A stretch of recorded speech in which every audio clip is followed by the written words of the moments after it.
You know, when you think about sports legends, a lot of times it's all about the numbers, right? The stats, the records. But then, every once in a while, someone comes along who does more than that. They change the very soul of the game for their country.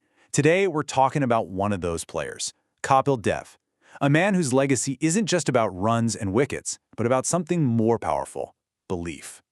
All right, I want you to picture this. It's 1983, the Cricket World Cup in England. The Indian team arrives, and to say they're underdogs, well, that's putting it mildly. In the last two World Cups, they'd won a grand total of one match. One, and that was against East Africa. They were going up against giants, like the West Indies, who were gunning for their third straight title. I mean, nobody gave them a chance. But, and this is the crucial part, inside that Indian dressing room, there was one person who saw things completely differently. A 24-year-old captain with this almost insane conviction that his team could not only compete, but that they could actually win. And that belief? It was about to change Indian sporting history forever. To really get the captain, you have to understand the player. And Kapil Dev was like nothing Indian cricket had ever seen before. He was a genuine force of nature, a whirlwind in a cricketing culture that was all about subtlety and grace. I mean, how perfect is that nickname, the Haryana Hurricane? It wasn't just catchy, it summed him up perfectly. It was his high-energy looping run-up, the way the ball would swing away from the batsman at pace, and his batting, oh man, his batting was just ferocious and fearless. He wasn't just another player on the field, he was an event. And this slide, wow, it just lays it all out. Before Kapil, Indian cricket was known for two things: tricky spin bowling and super technical, patient batting. It was often a defensive chess match. Then this guy bursts onto the scene with genuine fast bowling, an aggressive see-ball, hit-ball mentality, and a mindset that was always on the attack. He didn't just play the game, he grabbed it by the scruff of the neck. And his rise, it was just unbelievably fast. He makes his debut for his state team, Haryana, in 1975. Just 3 years later, boom, he's playing for India. And then, only 4 years into his international career, in 1982, they hand him the captaincy. He was young, he was bold, and now he was in charge of the team right before the biggest tournament in the world. You know how every great story, every legendary campaign has that one moment, that turning point where everything just shifts? Well, for India in 1983, that moment came in a match they had to win against a team they were supposed to beat pretty easily, Zimbabwe. So, India had a pretty decent start to the tournament, but in this crucial match, they found themselves in deep trouble. They needed the win to keep their semifinal hopes alive, and their star-studded top order just collapsed. The dream wasn't just slipping away, it was in an absolute freefall. Just look at that number, 17 for 5. 17 runs, 5 wickets down. Your best batsmen are already back in the pavilion. Now, most captains at this point are thinking damage control, right? Maybe try to scratch your way to a respectable total and lose gracefully. But Kapil Dev was not most captains. Instead of defending, he went on the attack.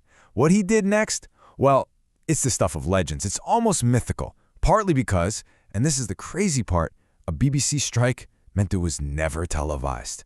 He smashed an unbeaten 175 runs from just 138 balls. This was an innings that was decades ahead of its time.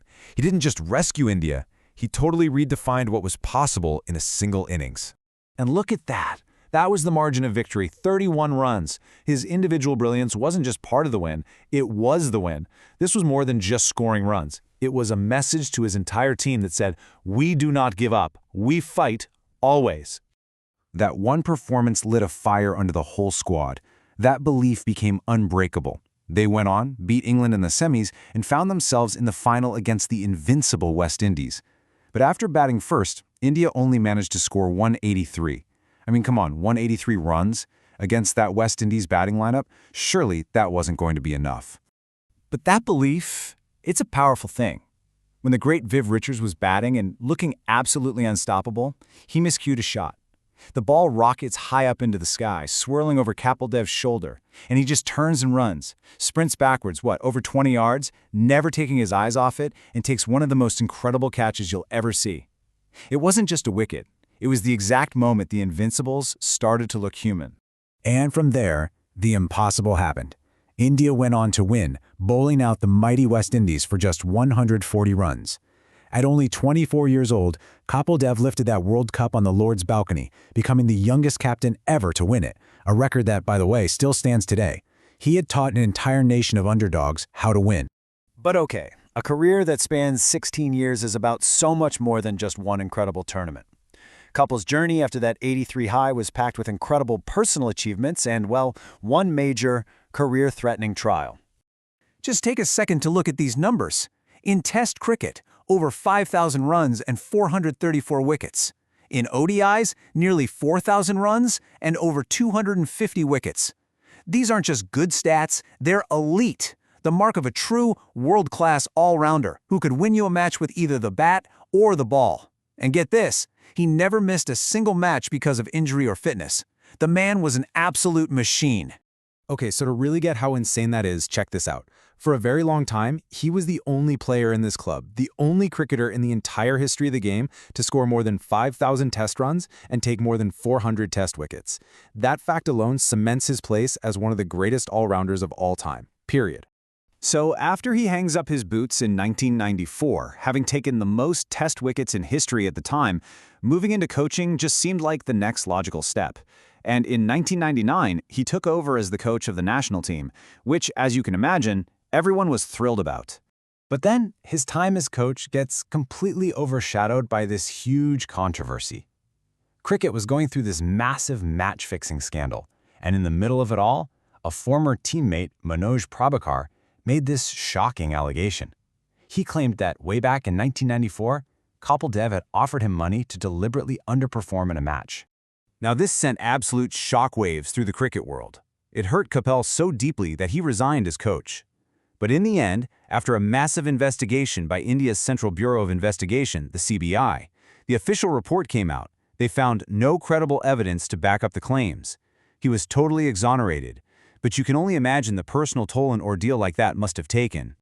After he was cleared, Kapil kind of stepped away from the public eye for a while, but his contributions to the game, they were just way too big to be forgotten. His true legacy was about to be properly recognized. And this is just a quick look at the kind of recognition he received. The Padma Shri and Padma Bhushan are some of India's highest civilian honors. He was a shoo-in for the ICC Hall of Fame. But the one that really says it all might be this one from 2002. Wisden, which is basically the Bible of cricket, named him the Indian Cricketer of the Century, ahead of legends like Sunil Gavaskar and even Sachin Tendulkar. Think about that. Because in the end, his real legacy, his true impact, it went so far beyond the numbers on a page. When he lifted that World Cup in 1983, it lit a fire for millions of people. It inspired a little kid named Sachin Tendulkar who was watching on TV. It transformed Indian cricket from this talented but often kind of timid team into a powerhouse that truly believed it could beat anyone, anywhere in the world. He gave Indian cricket its swagger. Okay, so let's boil this all down. If you're going to remember 5 things about the legend that is Kapil Dev, here's what they should be. First, he was the ultimate all-rounder. That 5,000-run, 400-wicket double in Test cricket is a club of one. Second, he was the architect of 83, the 24-year-old captain who led a team of no-hopers to World Cup glory. Third, he was the Haryana Hurricane, the guy whose aggressive attacking style completely changed Indian cricket.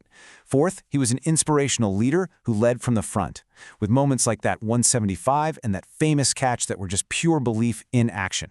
And finally, number 5, he became a national icon. He was bigger than cricket. He was a symbol of a new, confident India that was ready to take on the world.